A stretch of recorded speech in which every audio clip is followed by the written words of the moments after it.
میرا نام حیدر ہے۔ ہر جمعے کو صبح فجر کی نماز کے بعد میں اپنے والد صاحب کی قبر پر جاتا، فاتحہ خوانی کرتا اور وہیں سے ہی اپنی دکان پر چلا جاتا۔ آج قبرستان میں قدم رکھتے ہی ایک مہک نے استقبال کیا۔ یہ خوشبو اس سے پہلے میں نے کبھی نہیں سونگھی تھی اور نہ ہی محسوس کی تھی، مگر آج میں نے قبرستان میں ایک نئی خوشبو محسوس کی جو مجھے بے چین کر رہی تھی۔ یہ خوشبو دنیاوی خوشبو نہیں لگ رہی تھی۔ بہرحال میں والد صاحب کی قبر پر پہنچا تو ان سے چند فاصلے پر ہی ایک نئی قبر بنی تھی۔ تازہ پھول اور چادر سے اندازہ لگانا مشکل نہیں تھا کہ 2-3 دن پہلے ہی یہ قبر بنی ہے۔ والد صاحب کی قبر سے فارغ ہو کر جاتے ہوئے اس قبر پر فاتحہ خوانی کے لیے میں رک گیا۔ فاتحہ خوانی کے دوران محسوس کیا کہ خوشبو اسی قبر سے آ رہی ہے۔ کنفرم کرنے کے لیے قبر کی مٹی مٹھی میں بھری تو ایک دم ٹھٹک گیا۔ قبر کی مٹی ٹھنڈی تھی، جیسے نم ہو، جبکہ مٹی بالکل خشک تھی اور کمال حد تک ٹھنڈی تھی۔ بہرحال میں نے مٹی کو وہیں قبر پر پھینک دیا اور ہاتھ جھاڑنے کے بعد چل پڑا۔ دکان کھولی، پہلا گاہک آیا، اس کو سامان دیا تو اس نے کہا، حیدر بھائی، آج خوشبو تو بہت کمال کی لگائی ہے۔ میں نے حیران ہو کر پوچھا، خوشبو؟ کون سی خوشبو؟ گاہک نے کہا، حیدر بھائی، خوشبو آپ لگاتے ہو اور پوچھتے ہم سے ہو کہ کون سی خوشبو؟ حیدر بھائی، آپ بھلے مانس آدمی ہو۔ یہ کہتے ہوئے وہ چل پڑا۔ میں نے جب اپنے ہاتھوں کو سونگھا تو وہی خوشبو میرے ہاتھوں سے آ رہی تھی۔ آج پورا دن میں اس خوشبو کو محسوس کرتا رہا۔ ہاتھ دھونے کے باوجود میرا ہاتھ معطر رہا۔ اگلے دن ہفتے کو بھی میں نہ چاہتے ہوئے قبرستان چلا گیا۔ والد صاحب کی قبر پر فاتحہ خوانی کے بعد اس قبر پر فاتحہ خوانی کی۔ میں اپنے آپ سے ہی سوال کر رہا تھا کہ یہ کس کی قبر ہے؟ یہ کون ہے جو اس قدر نیک ہے، جس کی قبر ٹھنڈی اور خوشبودار ہے؟ ایسا کون سا عمل کر دیا کہ اتنا بڑا انعام پا لیا؟ اس خوشبو نے مجھے بے چین سا کر دیا تھا۔ میں نے گورکن سے اس قبر کے متعلق پوچھا تو اس نے بتایا کہ یہ خاتون کی قبر ہے۔ یہ جان کر اور بھی حیرت ہوئی کہ اس عورت کو اس قدر شاندار مقام کیسے ملا۔ اگلے دن اتوار تھا۔ دیر تک سونے کی عادت ہونے کے باوجود صبح فجر کی نماز کے وقت اٹھ کھڑا ہوا اور قبرستان روانہ ہو گیا۔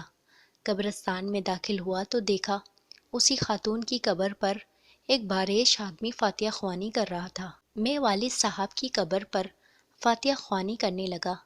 فاتحہ خوانی کے بعد میں نے اس آدمی کی طرف دیکھا جو دعا سے فارغ ہو کر باہر کی جانب چل پڑا۔ اس کو جاتے دیکھ کر میں بھی اس کے پیچھے چل پڑا۔ جیسے ہی وہ گیٹ سے باہر نکلا، میں نے آواز دی، سر، 1 منٹ بات سنیں پلیز۔ اس شخص نے کہا، جی فرمائیں۔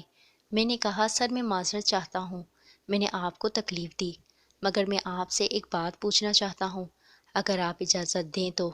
اس شخص نے کہا، جی آپ پوچھیں، کیا بات ہے؟ انتہائی محبت سے اس شخص نے جواب دیا۔ میں نے کہا، شکریہ سر، جزاک اللہ۔ میں دراصل جاننا چاہ رہا تھا یہ کن کی قبر ہے جہاں آپ فاتحہ خوانی کر رہے تھے؟ اگر آپ مناسب سمجھیں تو بتا دیجئے۔ اس شخص نے مجھ سے سوال کیا، یہ آپ کیوں پوچھ رہے ہیں؟ میں نے کہا، دراصل اس قبر سے آنے والی خوشبو نے مجھے بے چین کر دیا ہے۔ ایسی خوشبو میں نے آج تک محسوس نہیں کی۔ مجھے یہ دنیاوی خوشبو نہیں لگتی۔ میں جاننا چاہ رہا تھا ایسا کون سا عمل کیا ہے جو یہ قبر ٹھنڈی اور خوشبودار ہے۔ یہ سن کر اس شخص نے ٹھنڈی آہ بھری اور کہا، قبر ٹھنڈی اور خوشبودار کیوں نہ ہو، اس نے اللہ تعالیٰ کو راضی ہی ایسا کیا ہے۔ میں نے کہا، جی میں یہی جاننا چاہ رہا تھا کہ ایسا کون سا عمل ہے جس سے یہ سعادت نصیب ہوئی۔ تو اس شخص نے بتایا کہ یہ میری زوجہ کی قبر ہے۔ 20 سال ہماری رفاقت رہی۔ میں 4 بہنوں کا اکلوتا بھائی ہوں۔ میری بہنوں اور ماں کو میرا صحرا دیکھنے کا بے حد شوق تھا۔ سرکاری نوکری ملتے ہی چاند سی دلہن کی تلاش شروع کر دی۔ یوں دنوں میں لڑکی کی تلاش کا کام مکمل ہوا۔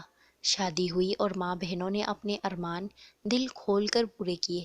شادی کی پہلی رات میں نے گھونگھٹ اٹھانے سے پہلے اپنی پگ اس کے قدموں میں رکھتے ہوئے صاف الفاظ میں بتا دیا، مجھے معاف کر دو، میں حق زوجیت ادا کرنے سے بالکل قاصر ہوں۔ میڈیکل طور پر مکمل انفٹ ہوں۔ صرف اپنی والدہ اور بہنوں کی خوشی کی خاطر خود غرض بن گیا ہوں۔ اس نے وہ پگ میرے سر پر رکھتے ہوئے کہا، آپ جیسے بھی ہیں میرا سہاگ ہیں، میرا نصیب ہیں، مجھے اب آپ کے ساتھ ہی رہنا ہے۔ اس دن کے بعد اس اللہ کی بندی نے میرے ساتھ 20 سال گزارے اور میرے گھر والوں کی ہر بات برداشت کی، بانجھ ہونے کے طعنے بھی سنے، مگر میرا پردہ رکھا۔ اللہ تعالیٰ کیسے اس قبر کو ٹھنڈا اور خوشبودار نہ کرے جس نے اتنی پاک باز زندگی گزاری ہو۔ اس شخص کی باتیں سن کر اس خاتون پر رشک آنے لگا جس نے دنیا میں صبر کیا اور اعلیٰ مقام حاصل کیا۔